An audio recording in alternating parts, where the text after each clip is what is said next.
আসসালামু আলাইকুম। কেমন আছেন সবাই? আমি মোহাম্মদ নাজমুল হক। আমি একটি ইউরোপিয়ান ইমিগ্রেশন কোম্পানিতে আছি। আপনারা জানেন আমাদের হেড অফিস হাঙ্গেরি এবং পোল্যান্ডে। আমি বর্তমানে এই কোম্পানির মিডল ইস্ট ব্রাঞ্চ কাতারে জব করছি আপনাদের দোয়ায়।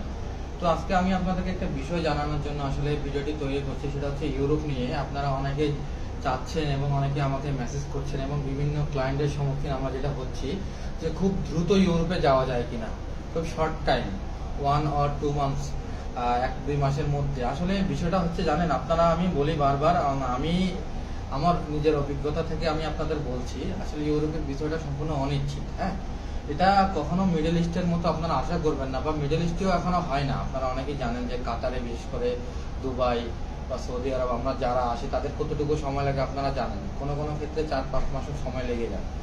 তো ইউরোপের আসলে যাত্রাপথটা সম্পূর্ণ অনিশ্চিত। যদি কারোর ভাগ্য ভালো থাকে সেক্ষেত্রে হয়তো বা সর্বোচ্চ আপনার 4-5 মাসের মধ্যে হয়ে যেতে পারে প্রথম অবস্থায়। আবার অনেকে বছর বছর চেষ্টা করেও পারি না আমরা। হ্যাঁ, তো এই জিনিসটা অবশ্যই আপনারা মাথায় নিয়ে আপনারা চেষ্টা করবেন ইউরোপে আপনার আবেদন করার জন্য। আর আরেকটি বিষয়, সেনজেন এবং নন সেনজেন দেশগুলোর মধ্যে আপনারা অনেকে তফাৎ খুঁজে পান না বা চিন্তা করতে পারেন না। যেমন বিশেষ করে এখন আমরা সার্বিয়া নিয়ে কাজ করছি।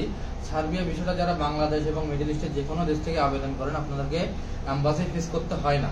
তো সেক্ষেত্রে কিছুটা সময় আপনার বেঁচে যাবে। আবার যেই দেশগুলোতে আপনার অ্যাম্বাসি ফিস করতে হয়, বিশেষ করে পোল্যান্ড, মাল্টা, স্লোভেকিয়া, এই দেশগুলোতে আপনার অ্যাম্বাসির ডেট জটিলতা আছে, সময় লাগে। আপনার ডকুমেন্টেশন রেডি করতে হয়, ডকুমেন্টেশন আসে হার্ড কপি আপনার ডিএসএল বা কুরিয়ারের মাধ্যমে ইউরোপ থেকে আপনার যে যে দেশে আবেদন করে সেই দেশে আসে পাঠানো হয়।